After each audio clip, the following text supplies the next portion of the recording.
the next part is going to be the feet quite narrow, so hip width apart, hip bones at the front of the body. My big toes are on the same line, my insteps are really parallel. We're just going to rock forwards and backwards. And one of the things I'm going to focus on today is your plumb line. So let's just take one hand on your upper chest and one hand on your lower tummy, just below your belly button. And as you look down, imagine that your hands are replicating that straight line, that plumb line that's coming down to the centre of your body. So I've got this hand here, that hand directly underneath it. Directly underneath that is my pubic bone. And imagine that plumb line with the weight on the end of it, goes all the way down to the floor, and it falls at the moment between, exactly in the middle of both feet. So in my insteps and in the middle from the front to the back. And we're just going to explore taking the weight forwards and backwards a little bit. And noticing as you do this, where you're moving from. So there's no change here for me. I'm not, as I go forwards, I'm not sticking my bottom out, I'm not hinging at the hip. So the hinge movement, the movement really is coming from the ankle. And then let's go side to side. And if you can see yourself in a mirror, or if not, just look down, check that your hands go from side to side with you. So as I go over to one foot, and I look down, I've got this hand on my chest, the hand on my tummy, pubic bone, and then my plumb line now, because I've gone over to one side, falls in the middle of this foot, which if I was to stand on, I would be there and I would be ready. We're going to come back to that movement in a moment. What we tend to do, especially when we've got the legs wider, is we leave the pubic bone over there, so that plumb line falls actually in the middle of the feet, and then we take a little tilt. I'm hugely exaggerating it. And obviously when you're only taking, so I'll come back to side, when you're only taking this amount of movement, it doesn't seem that important, but it will be more important a bit later. So there's a slight change in my hips from side to side in order to keep my torso still and square. So tissue box is in place, corners, the four corners of the tissue box, the hips and the shoulders, got that right today, facing forwards. My contrasting t-shirt top, the line of that top isn't changing, there's no shifting, which is what we want. So keeping the hands there, just to keep your awareness of what's going on in the body. Let's pitch all the weight forwards. Let's go over to one side towards your little toe side. Go down the outside edge of that foot to your heel. Go across to the other heel at the back. Come down the outside edge forwards towards your little toe and then across little toe.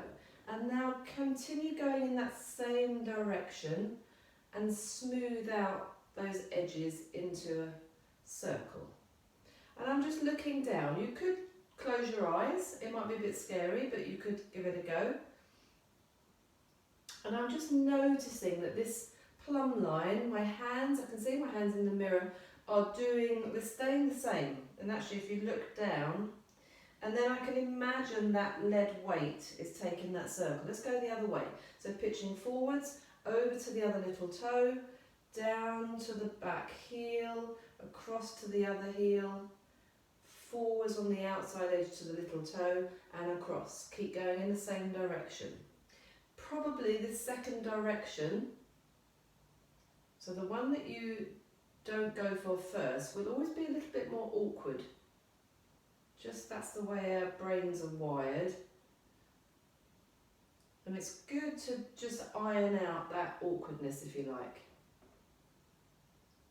Brilliant. Okay, so we'll come back to that concept of the plumb line in a little bit. Let's take the feet a bit wider. Great, we're going to look at rotation. So placing the hands on the shoulders, rotating around. Imagine you've got a hula hoop that's level with your shoulders and your elbows are touching the inside of that hula hoop. And there's an overlap at the front and at the back. So if I didn't overlap, I'd stop there and stop there. That's no overlap. And actually you create, or you get an overlap by letting your hips and your ankles rotate around. But in the meantime, you've got this wonderful plumb line, which has become like a pole from the ceiling down through the floor, falls down in between both legs. So there's no leaning, there's no change in the hips from side to side. You can't. This is all staying absolutely still. You're just rotating from side to side. Good, and then let the arms lower and just let them be really relaxed. So we're going to carry on with this movement, and I want you to add looking behind you. If I look behind me on this wall, it's a bit of a plain white wall. There's nothing very interesting to look at. So I'm going to turn to face the other way, and as I look behind me, I've got some pictures on the wall and bits and pieces so I can look and see stuff. So as you're looking, I want you to see what you can see, if that makes sense. So see how far round you can see, and see if you can see go as far one way compared to the other way. You'll probably find that one side is a little bit tighter. So what I want you to do is emphasise the tighter side more, don't go so far on the looser side. So for me, as my right side is a little bit tighter, I'm going to go for it a little bit more. Then when I go to the left, it's a bit looser. Go for it and relax, and go for it and relax. Great.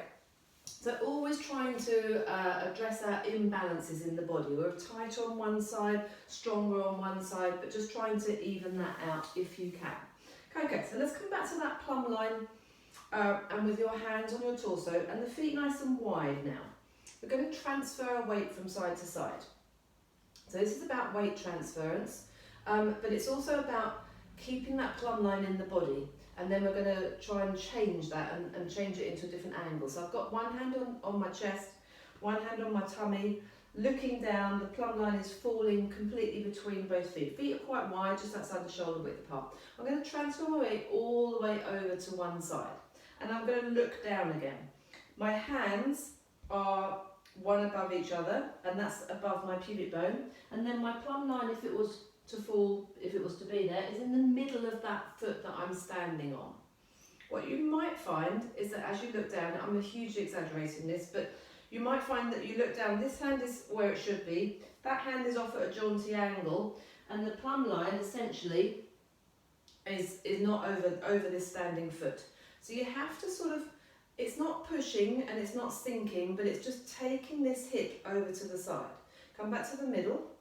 And my contrasting top, that's the other good test, sides of the torso stay the same. It stays level. It's not here, it's not lifted up. So I'm all the way over. I'm not collapsed, but I'm lifted and I've taken that torso in my straight line over. And now as I look down, hand, pubic bone, and there's my plumb line in the middle of that foot. And then I can lift this leg. So let's just swap from side to side. All the way over, and you should be able to lift this leg easily. Easy peasy. It doesn't affect because you've gone all the way over. This is what we mean by talking about transferring your weight really effectively without being here and then being a bit wobbly. Or what happens is you've left weight on that leg and you can't actually lift it up because you haven't fully committed over to that side. So we're in through the centre, lifting up. You might feel some work going on in those outside thigh buttocks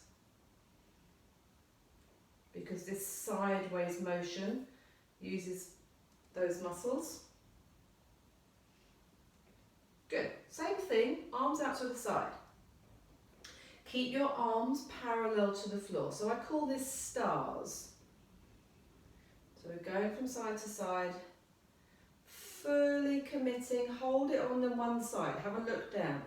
If your hands were there, is that pubic bone over that standing foot. From here, we're going to tilt, but you're going to tilt your whole body. You're going to hinge at this side hip and tilt over. So my straight line through my nose, through my torso to my pubic bone is just tipped on a diagonal now. Arms have gone over, come back, it's quite strong on the balance, to nice and vertical, and then swap sides. Over to one side, lifting the leg in the air. So this is perpendicular, my spine is perpendicular. I'm going to tilt, take it over onto a diagonal. Head, shoulders, hips, arms, all going in that same shape. Come back to here, one more each side. We're here, and we are tilting. And coming back. So this is about having the control and the awareness of where your body is in space.